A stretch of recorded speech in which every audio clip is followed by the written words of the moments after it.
Hello, everyone. Coming up on today's show, Disneyland's already now testing new touchscreen FastPass kiosks in Tomorrowland, but we're not there to actually do it. We're recording this before people started using them, so whoops.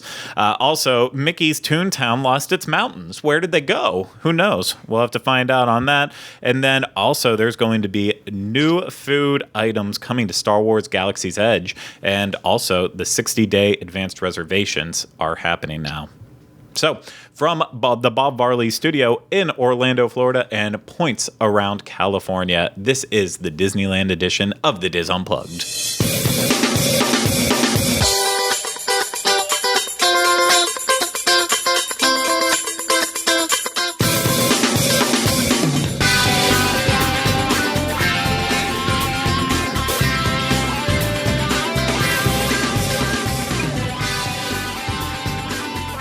This is episode 786 of the Diz Unplugged Disneyland Edition.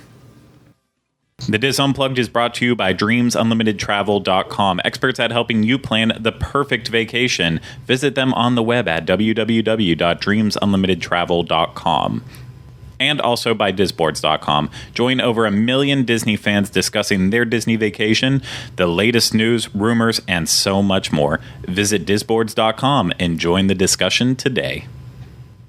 Hello, everyone. Welcome to this week's episode of the Diz Unplugged Disneyland Edition. I'm your host, Craig Williams. Today, I'm joined alongside by my co-host, Ryan Clavin.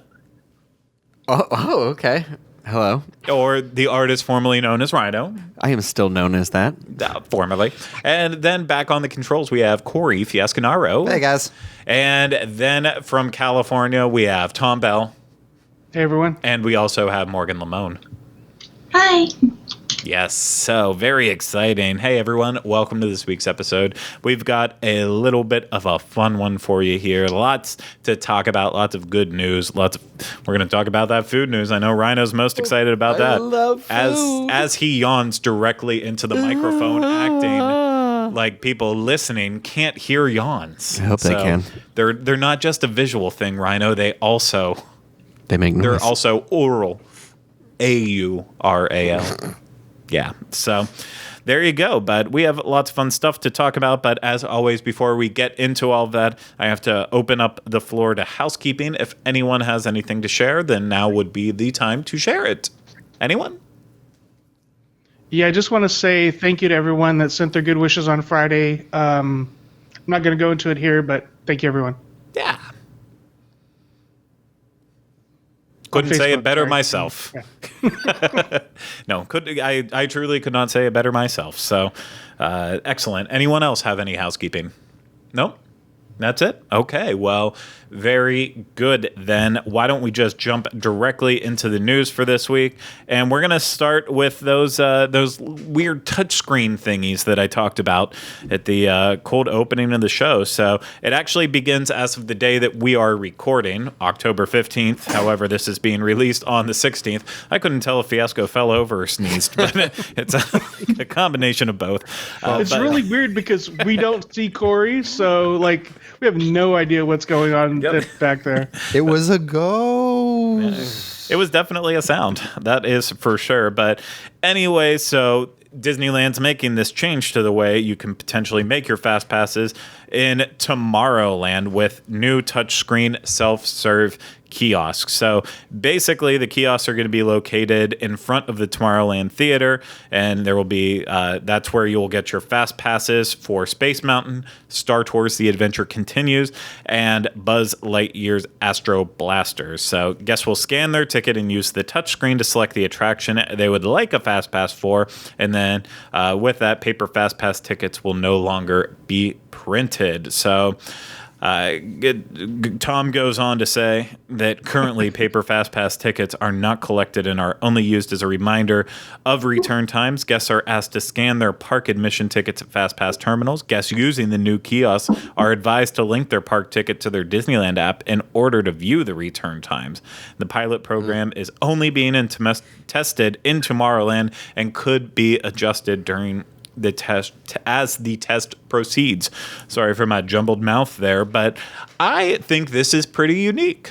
in a way. I mean, maybe not unique, but I think it's an interesting concept. Like, it does make sense. Instead of having kiosks at individual attractions and stuff, why not just put it all in one location? And then to make it easier, make it where you do have a touchscreen. I mean, touchscreen technology isn't this new groundbreaking thing that is completely unheard of. It only makes sense to me in a way. So I think it's very interesting.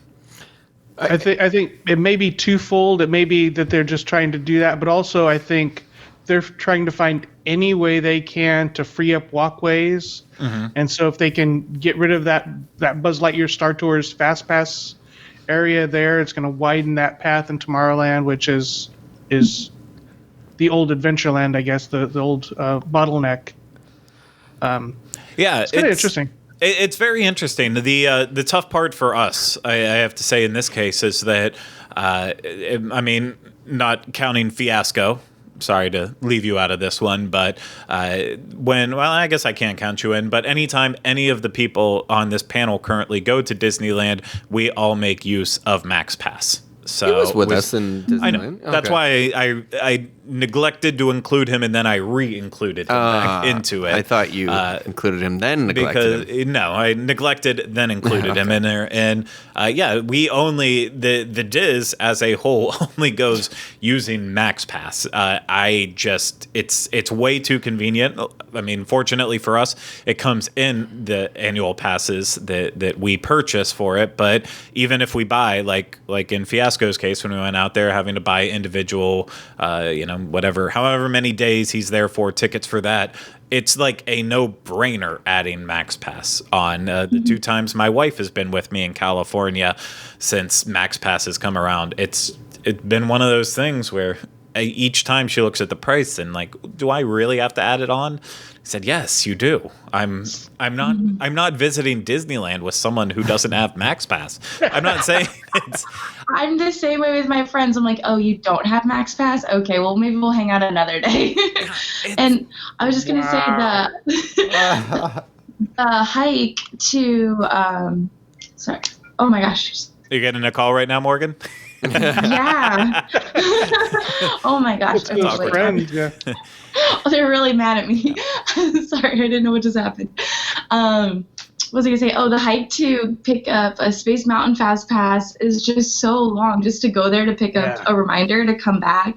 And like, my mom was just in town a couple weeks ago, and she had the same thing of like, should I get a Max Pass? And I'm like, well, how much do you want to get done today? And so we ended up getting it every time, and it was really good. We got a lot done. The article here makes it that my hope is that you don't have to use your phone, that you can see the return time when you scan your ticket. I'm assuming you're not just getting it blind. So take a picture of the screen or something on the touch screen. Okay, because that's the only thing is that I know, like, I come from a family that hates technology for some reason, and so it makes them stressed out when I'm like, all right, you need an app. And the second I start to say that, my mom is like, well, I didn't charge my phone last night. And I'm like, why am I not surprised? But yeah, her phone lives and breathes at 5% battery life. Yeah. So it makes that sort of a situation stressful for everyone. So, but I guess at least if one person in the group has the app, it doesn't matter. But I just wouldn't want to exclude anybody that's like maybe in an older generation or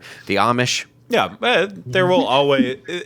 Disney will always find workarounds for the Amish and nuns. I don't know. I'm trying to think of what other. Nuns have a lot of cell phone usage. I think alienated our entire Amish community. Yeah, I mean, it's.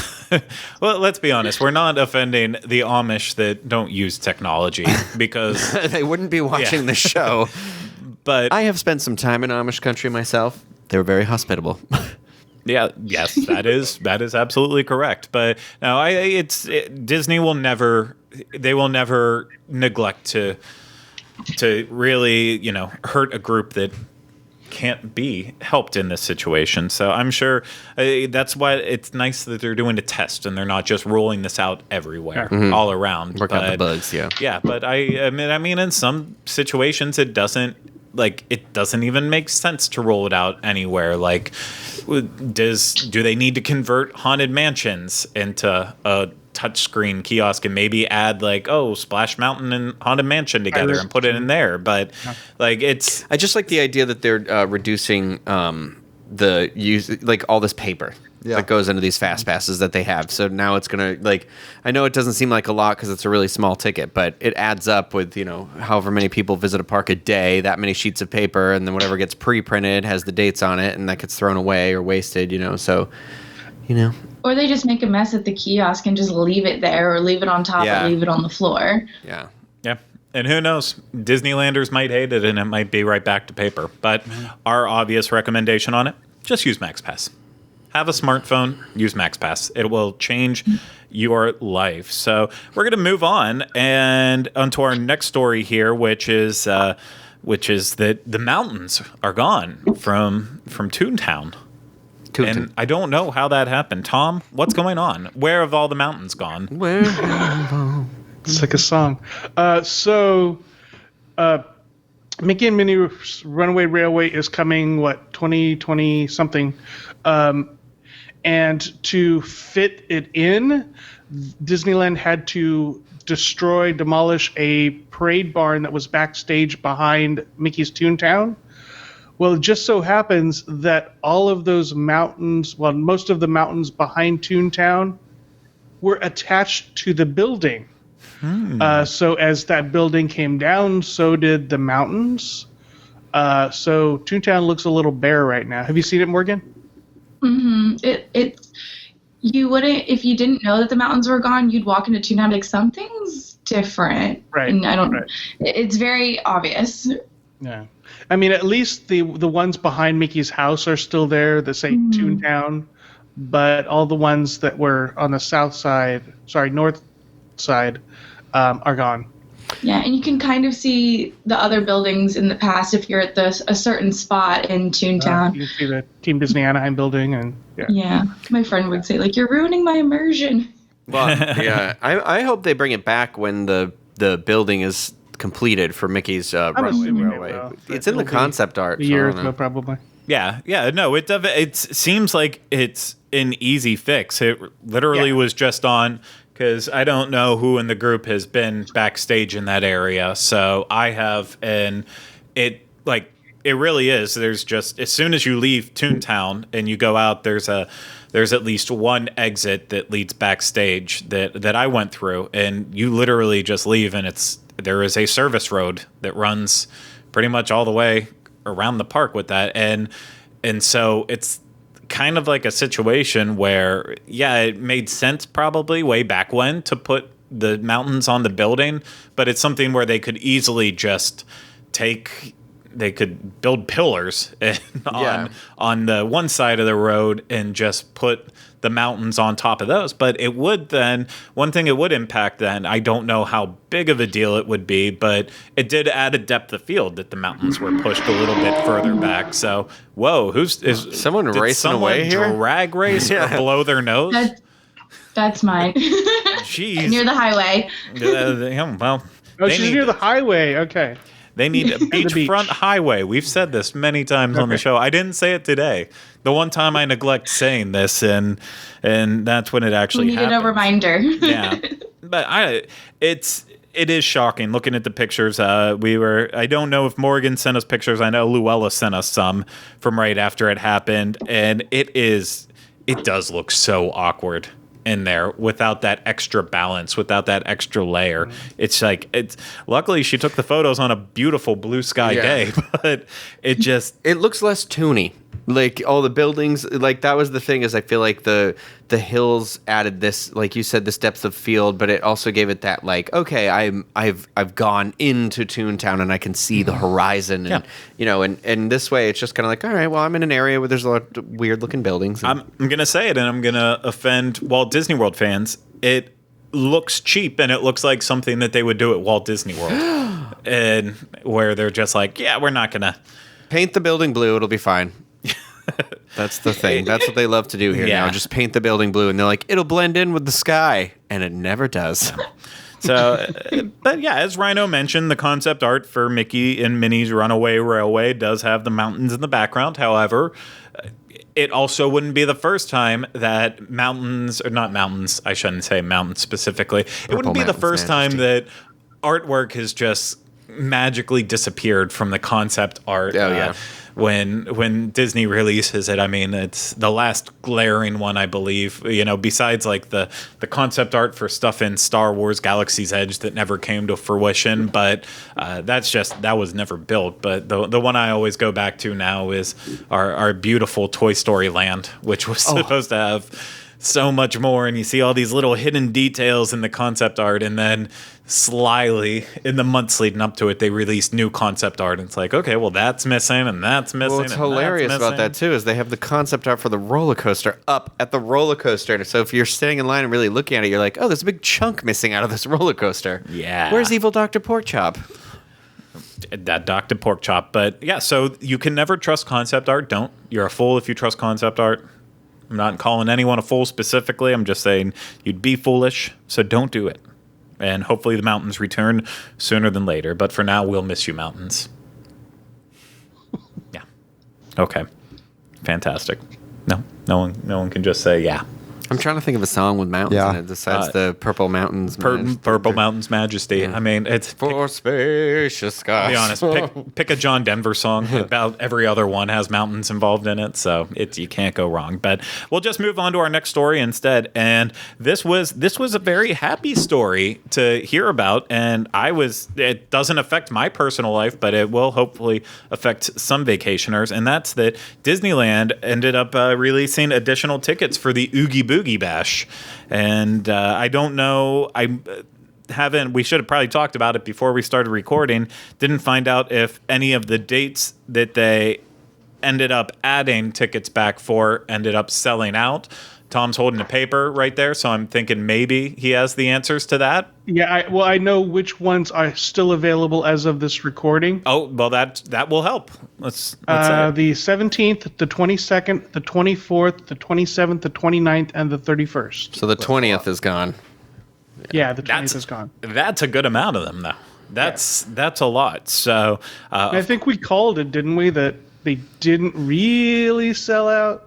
Well, and that's the difficult part is, yes, we said, I don't remember if it was a group consensus or what on it, that did Disneyland just end up saying that the Oogie Boogie Bash sold out so that way they could make it look like the more popular event and make it look complete and go with that? Or did it actually genuinely sell out?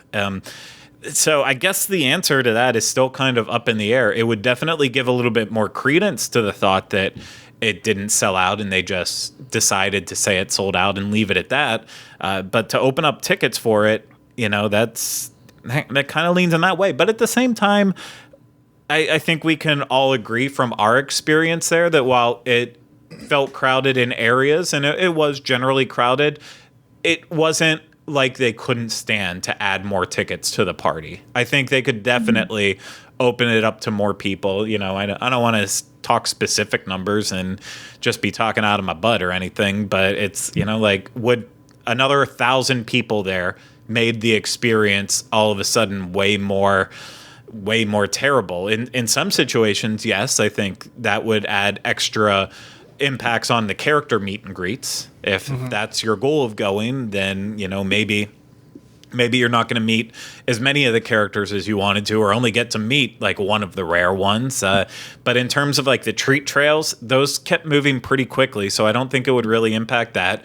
World of Color, awful World of Color. Like those are the dream nights. Watching it during the Oogie Boogie Bash, to me, that was like the ultimate. You wish that you could walk up to World of Color any night and have it be that dead where you can choose any spot at the last second and still have a perfect view for the show. So, in terms of a financial sense, yeah, if they can pack that area more, then they could add more tickets to it. Parade route, super long.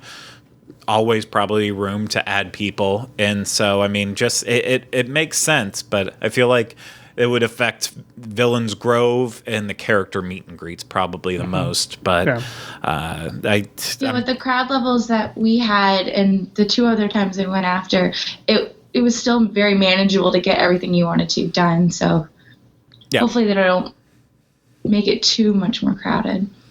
Yeah, it's, throw out a couple extra 100 tickets, and I think it's still a good deal. And like I said, I feel like even 1,000 more people in there would not maybe have a too terrible of an impact on it. So I only wish that we had another chance to do it, because now as time passes on, I know Rhino was an instant, like, I would do it again. If there was tickets available, I would go again, but there's not. Well, now there is, Rhino, so it's time to... Put up I'm not gonna say I'm not gonna quote Zombieland on this one, but it's time to nut up or shut up. I can't believe you just said that. I'll bleep it out. I won't remember to do that. But I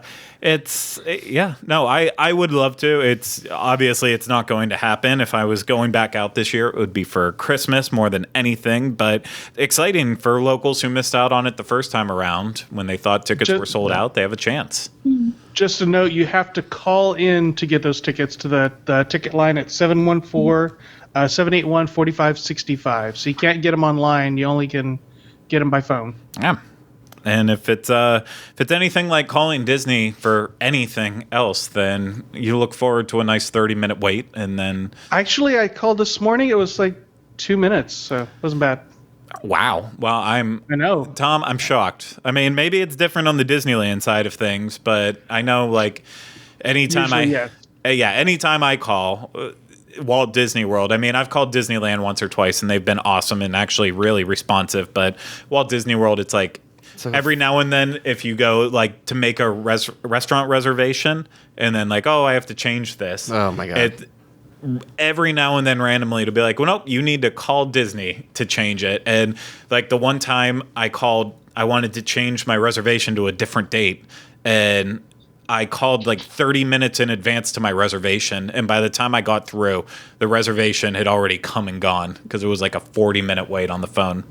And oh my gosh. just insane, but good. Yeah, you're right, Craig, because I called reservations last week, and it was probably 20-25 minutes. So, yeah, it was an anomaly today.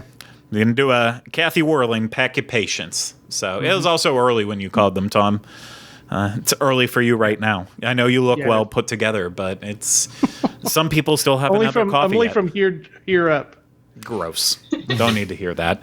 But speaking of Halloween, Rhino, I'm going to let you talk about this one because I know you're pumped. Oh, according to our website, there's a new Halloween ghost mug coming to Disneyland on October 15th. That's it, just a ghost mug. They are limiting this to per guest, and the guest must be present to purchase with no discounts. But this is I was going to see how long I could go without calling it the Hatbox Ghost, but this is the Hatbox Ghost mug from last year. This is the second edition. Yeah, so the glaze is different, but it's also not the version that Disneyland had last year, I don't think. Disneyland had the one where his face was on his actual face, and the box was the hat box was empty. This time they've gotten the Disney World version of it, but in a different glaze than the Disney World one was, I believe. Although it to me looks like it is the same color. I can't tell from the photo different. Though. It's different. Because one was brown last year. One was black and one was brown. Yes, but there's not a stark difference in color. There's a lot of a difference. I just can't. It's hard to tell from this photo though too. But we got one over here too that's like green, and his got his face on his body. Yeah. So Disneyland they announced it literally. They didn't announce it officially, but I can't remember which. Might have been like the Orange County paper got confirmation like right away when they released that Disneyland and Walt Disney World would get the swapped versions of their mugs this year. And so it wasn't a surprise that this was coming. It was more, when was it actually coming? But it's now here. And again, we're recording this on Tuesday. Release is on Wednesday. Chances are, as of this release, they will still be available. Walt Disney World and Disneyland does their mug releases very differently. In Walt Disney World, for the special mugs, like the Halloween ones, they do a certain amount of wristbands each morning that they give away. And then once Trader Sam's opens up, if you have a wristband, you're able to purchase the mug, and that will last until they run out of mugs. So I think last time around it was like 2 weeks until they were gone. From the mug trading groups that I follow, apparently Disneyland and Walt Disney World each got double the amount of mugs of the Hatbox Ghosts that they got from last year. So there are I prefer you call it what we call it on the article. Sorry, the Halloween Ghost mug. And we're only being a little bit facetious here on that because apparently Disney posted on Twitter Halloween Ghost mug instead of calling it Hatbox Ghost. So it's on Disney originally there. But yeah, so there's definitely going to be a lot of stock at Disneyland. It was different. Everyone starts lining up at 7 a.m. to get the mug, and then it's open and available. So if Morgan wants to go after this recording is done, chances are she'll probably just walk right up and be able to get one, easy peasy. But I actually heard that people line up at 3 a.m. Disney was expecting them to line up at 3 a.m. for this release. Well, last year they waited 6 hours. I know it was a 6-hour wait if you went early in the day, but then I heard if you went like later, like in the evening or afternoon, you could just like basically walk up. Yeah. Well, remember, people started lining up at unholy hours of the night for the Golden Piranha mug, thinking it was going to be the greatest thing in the world, and they are still selling them this very second. No, I don't think they are anymore. Yes, they are. I just saw someone post a picture of them last night. Oh, well, I know they were gone for a while. That's why I was like, I'm surprised they came back. They couldn't give those away. And on top of that, also from the mug trading group I follow, they are still selling first edition Disneyland Hatbox Ghosts at Disneyland right now. Really? I don't know how long those At will Trader last. Sam's? Yeah, they inevitably always find a box. The box of the box that was left behind. That's how we got some of the mugs that we did. Yeah. Where it's like, oh, just lucky enough that they found a box, and if you're there at the right time, then you get them. And in this circumstance, yeah, they're limiting those, I believe, to only one mug. With like one mug per person, so because they do have less, but so yeah, I doubt those will make it through the day of our recording. Maybe they will, maybe they won't. But people might not know they're there. They might not be like advertising it.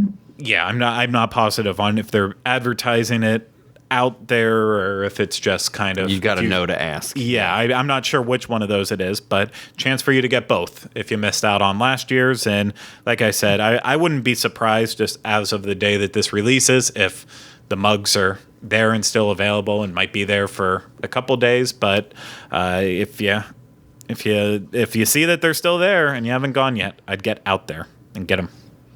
Get them quick. To go along with it, they're also releasing a Hatbox Ghost ornament and a Hatbox Ghost pin. So those are all. And they look like the tiki mug too, right? Yeah, they do. Yeah. And I believe the ornament is available on Shop Disney unless it sells out on there, and then you won't be able to get it. But the pin, I believe you have to be there in person to actually get. And I could be wrong on that detail from it, but the ornament I know I saw on Shop Disney, but, sometimes stuff sells out quicker on Shop Disney than it actually does in person. Oh, they actually have 2 ornaments on Shop Disney. Yes, one for each coast. Oh, that makes sense. Rhino. Oh, yes, Rhino, it does. Yes. So it does. But $24.99 for those ornaments. Jeez Louise. Ouch. Yeah. Disney ornaments, brah. I know. It's a whole thing. People make their Disney trees. Good for them. But let's move on to our next story. Not Halloween related, but this is the story that Rhino's been waiting for, as we talked about before. Hungry. New food is coming to Galaxy's Edge already. And those 60-day advanced reservations that we talked about months ago, finally, everything is falling into place. It's all coming in. So, Rhino, you just talked about the mugs, but do you want to talk a little bit about the food? Sure. Yeah. Okay, so beginning October 21st at the Disneyland Resort, we'll begin offering reservations for Oga's Cantina and the Savi's Workshop and the Droid Depots at their 60 days in advance. And those reservations, of course, can be made on the Disneyland website and the Disneyland app. So That's starting October 21st. You're 60 days, up from 14 days. But October 16th is the food. And now I'm going to throw it over to Rhino. Yes. So at Oga's Cantina, a new charcuterie plate will join the menu. It's called the Hapabor Sampler, featuring a selection of cured meats, artisan cheeses, pickled and preserved rations, and crackers. This is not the same charcuterie board that is on the secret menu here at Disney World either. Yeah, but clearly the one in Walt Disney World must be doing well enough, maybe, to like, say, bring it over. well, Disneyland needs to get on the charcuterie train. Yeah.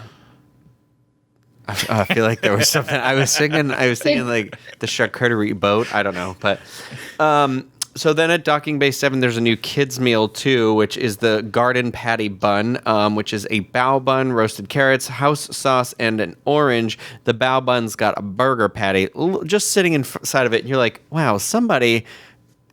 I'm looking at this and I'm like, it seems a little lazy. No. Wow. Morgan right out the gate on that laziness there.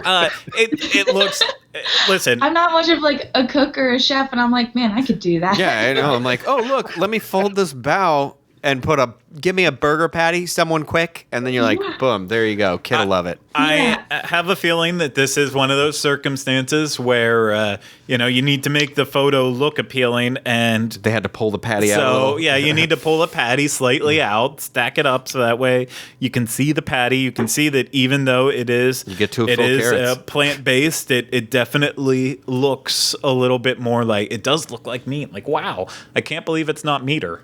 And Meteor? Meteor. I can't believe it's not meat. So I don't like that. But anyways, I think it's just playing with that. It's replacing that kids item that we tried that we talked about in the video. Yeah. I can't remember the name of it. I don't know if it's saying it is replacing it. I'm pretty sure that's what it is. It was that one that was like the plant-based. It had the weird texture. Yeah, it was basically. Then there was hummus with it too. It was hummus, yeah, but it had something else in it, because remember we were like, this has the consistency of like dirt, like not dirt, but like gravel. It was very gravelly, and I was like, the flavor of it was weird. Where I was like, I don't think a child is going to enjoy this. I'm trying to get it up right now so we get the exact name and stop talking out of our butts on this one. That is the second time I've had to say it. You this love show. butts today. You know what? I'm a fan of them. I'm a fan of mine. I like it. It's all right. Okay, it was the taste of Takadana, the black bean hummus served with edible soil with nuts. Oh, it was dirt. I was right. And dipping vegetables in the multi-grain crisp. Yeah, I remember the hummus aspect to it. I didn't remember the dirt in the soil. Yeah. The funny part is that's what I ordered. Yeah. I drew the short end of the stick, and I got stuck with the shrimp noodle salad in the kids meal when we dined there the first time. So I don't remember caring that much for the kids meal. It was kind of the only thing I had that I was like, I wouldn't try that one again at all. Yeah, I think if they are just swapping it out completely, the black bean hummus for this, I think this is going to be a lot more popular. Yeah. It's really even though I never thought it would happen, I will every now and then get something plant-based. It doesn't happen often, but every now and then it's like, you know what? I want the style of that. I would be happy if it was meat. I'm also not unhappy that it's not meat, but like I think it's a cute little bao bun, and having that and the sauce that it's served with, it's a very orange dish. Yeah, it is very orange. Sauce. Yeah. Orange, you're glad you got this? Orange carrots. Then speaking of plant-based, there's a new Ronto-less garden wrap coming to Bronto Roasters, which is featuring a plant-based sausage, spicy kimchi slaw, sweet pickled cucumber, and I don't know how to say that, gochujang spread, all wrapped in a pita. And then also they're adding chiral pork rinds with cinnamon sugar served in an MSC 6 series repair droid souvenir vessel.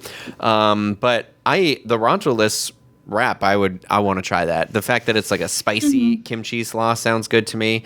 The Ronto wrap is like one of my favorite things in Galaxy's Edge. Yeah. So it's like I would always try whatever version of it they make. I still haven't even had the breakfast one. Can you believe it? I'm excited. I'm excited for that too because like I like the Ronto wrap, but like it's a hard like. And sorry if this grosses anybody out. It's just facts. It's hard for me to get past thinking about like what are hot dogs and sausages really made of, and how are they made. Got another hot dog hater on this show. And it Why does doesn't this keep happening. Yeah. Well, what are you gonna do? But I like the fact that I like the way it tastes, and I like the fact that we're getting a plant-based option. I like that there's different versions of it now. You know. And to be fair, the Ronto wrap, the sausage is basically a Portuguese sausage, not just a basic hot dog. And according to Google, a Portuguese sausage is actually made with real ingredients. So I would... Oh, it's linguiça. Yeah. Yeah. Okay. So in Massachusetts, we have a really big Portuguese population, and we use like Portuguese linguiça like pepperoni. And it was a weird thing when I moved here to order a pizza, and they were like, "We don't know what word you're saying right now." I don't want to be offensive. I don't want it to be a thing where anything that I deem to be not just a straightforward like Sabret's or Nathan's hot dog is all of a sudden an exotic hot dog, but I've had this same type of sausage before. I have it in my freezer right now at home. Literally, anytime I have that, it's been deemed to me as Portuguese sausage. So that's what I just run with. So I didn't know it was linguiça though. Did you find that out online? That's what the Ronto wrap is made out of? It's not. I'm just basing it on what the taste of it is. It's a little bit of it because it's clear it's not chorizo. So well, linguiça is not. It's not really. It's only in a couple places in the United States, and one of them is not California. I don't think, but it might be. It might be California. Regardless, but either way, the Ronto wrap that would explain a lot. It's not a basic hot dog. Don't think it's a basic hot dog in between two pieces of pork. Yeah, it's not. It's more. Give it a try. Give it a try. Well, there's one more thing. The Cat Saka's Kettle will be having a new type of popcorn. It's going to be chocolate popcorn with crate red salt. Backstory. Yeah. Well, the whole story about the crate salt, Mike, it's from The Last Jedi. We know it's from that thing, and they literally include like 3 sentences about it, and I'm like, okay. Well, the big question that I have then is, since Galaxy's Edge takes place in between The Last Jedi and Rise of Skywalker, are we to assume that while Rey was flying around that they were like, you know what, we'll stop and we're going to pick up some salt, and then on our way to Batuu, we're going to just drop it off at Katsaka's, and we'll give them some salt so they can change up what they're already Is that doing. what they were smuggling?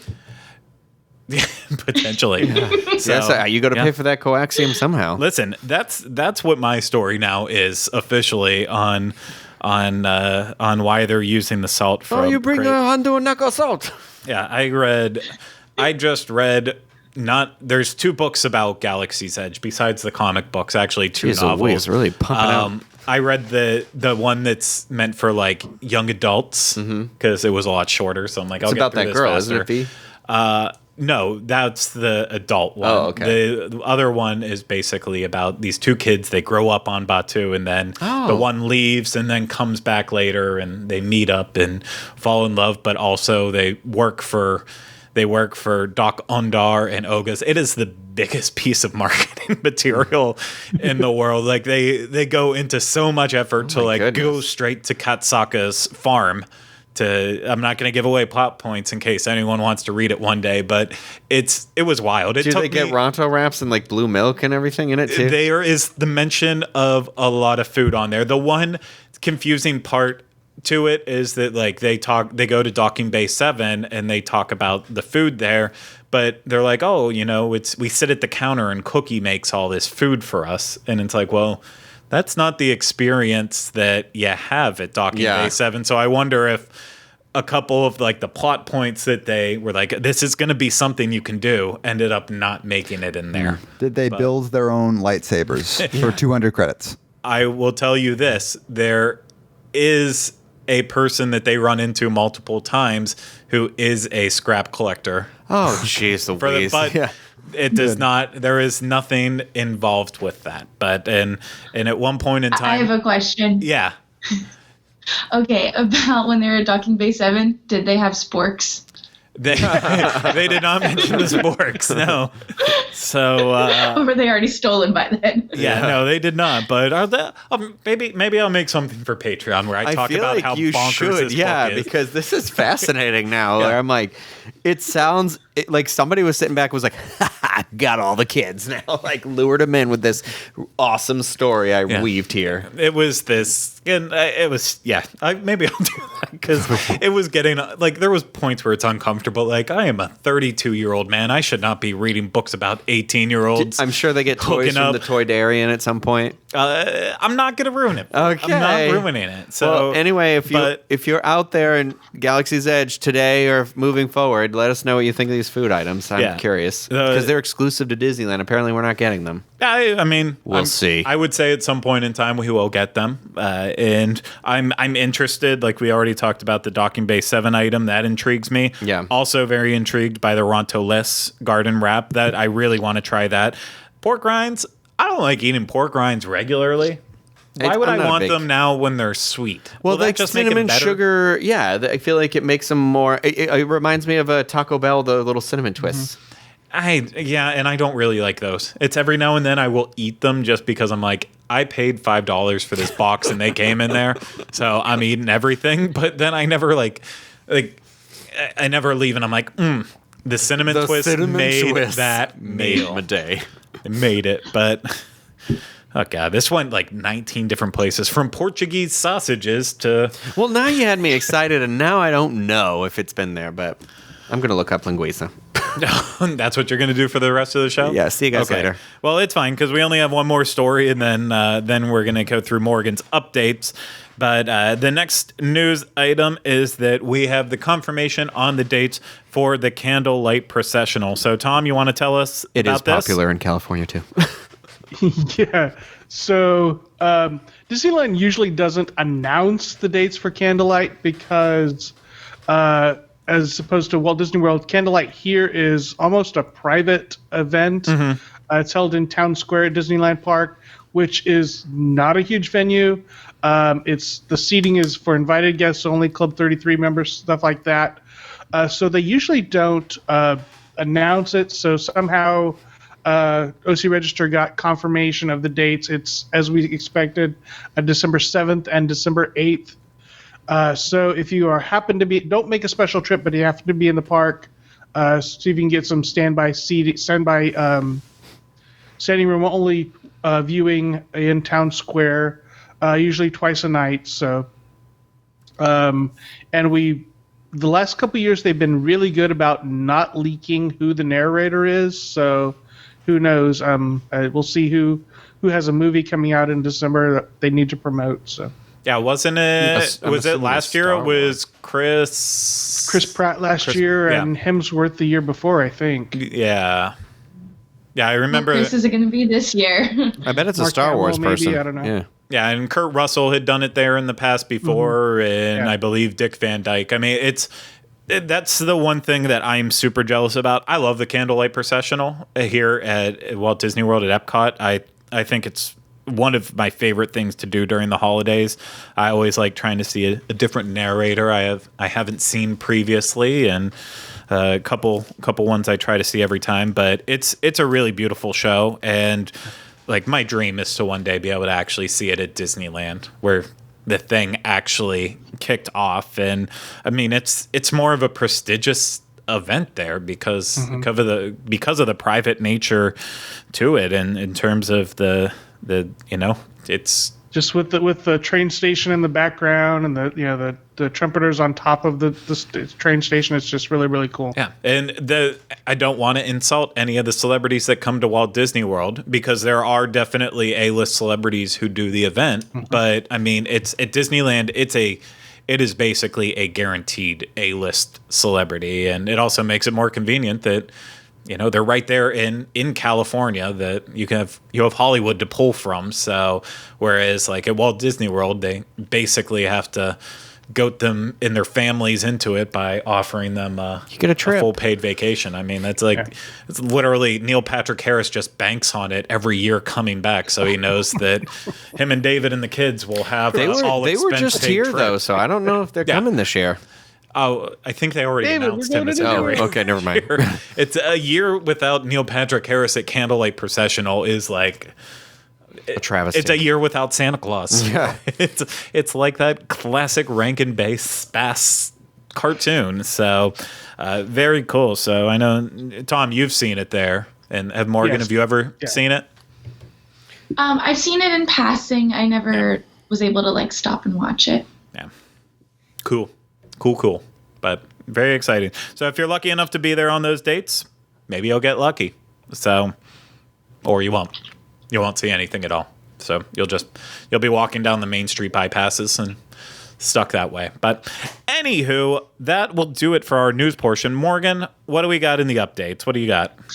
All right. So just a few quick things. Merchandise update. There are 2 new anniversary plushes. And the first one is a Donald Duck plush for his 80th anniversary, and that is a limited edition of 3,000. And then there is a Adventures of Ichabod and Mr. Toad plush set that has Mr. Toad, and then also the Headless Horseman, and that's for their 70th anniversary. And there's a limited edition of 3,950. I don't know why that number is so specific, but there's that. How much is the Mr. Toad? It's like Sorry? Do you know how much Mr. Toad is? How much? Yeah. I should have looked when I did. I think it's in the picture that I sent you guys, but I don't have it in my notes right here. I'm just curious because I know Julie loves Mr. Toad. Yeah. That's why I'm like, I should be like, hey, check this out. It is also available on Shop Disney. I was going to throw that in there. It is $50. Okay. And That's what I figured. right now, if you spend over $75 or more with the offer code SHIPMAGIC at shopdisney.com, you get Are you free saying shipping. Ship magic? Yeah, that I will leave that up to you. And don't worry, you can also throw on a $12 Mickey Mouse or Minnie Mouse Halloween plush with any purchase, or a $15 Mickey Mouse Trick or Treat candy bowl with any purchase. But yeah, those are available at Walt Disney World, Disneyland, and Shop Disney if you need it. If you deem you need it. So that's the extra information. Sorry for butting in on you, Morgan. No, you're fine. You're fine. And a little construction update. The Buena Vista construction wall that was like right in the front when you get enter. That surrounded the end of the trolley line. It's halfway up, or halfway down, I should say. I didn't notice any changes to it. The brick might be a little different, but yeah. And then the last thing I have is the Jack and Coke that you could get at Smoke Jumpers is now available towards the back of California Adventure near the Emotional Whirlwind at the Chiller Cart. So if you were interested in getting a Jack and Coke and you were in the back of the park, you don't have to walk all the way to the front. So yeah. There you go. So that is it for Morgan's updates. That's actually it for this show. Thank you so much, Morgan. Normally we do have a segment where we end on, but we're actually doing something a little bit different this week, and that we are also posting right along this show. We are posting a dining review that we have. So it's almost like back in the old days when the Disneyland show had they had one segment that went along with it. Even further back was when that madman Tom Bell tried to force everyone to do 2 segments each week. So, hey, I know, Pete, when we first started the Walt Disney World Edition show, and that was 3 shows every week for some reason. Just different day. But yeah, we have a dining review going up alongside this show. So kind of your extra segment here. And it is a dining review of myself, Rhino, Tom, eating at French Market at Disneyland Park. So it's the Tom tries to kill Kylie segment. Okay. yeah, that one too. But yeah, it's because we got some Halloween treats at the Halloween / Haunted Mansion 50th treats in there. We felt like, well, if we post it any later, then they could be gone by the time it comes out and completely irrelevant. So that will be available for you alongside the show if you're watching on YouTube, and the audio will also be available on iTunes for you too. So something that we don't normally do with a lot of our vlogs. So it'll be a nice little treat for y'all. So hey, guys in the room and on the computer, thank you so much. Thank you. So one person calls back, thanks. And then also... Thanks, Greg. Oh, hey, you're welcome. You're welcome. No, thank you. But Too late. And then too late, out of my mind, don't care anymore. And thank you so much to everyone for listening and watching out there. We really do appreciate it, and we will be back with you next week for another episode of the Diz Unplugged Disneyland Edition.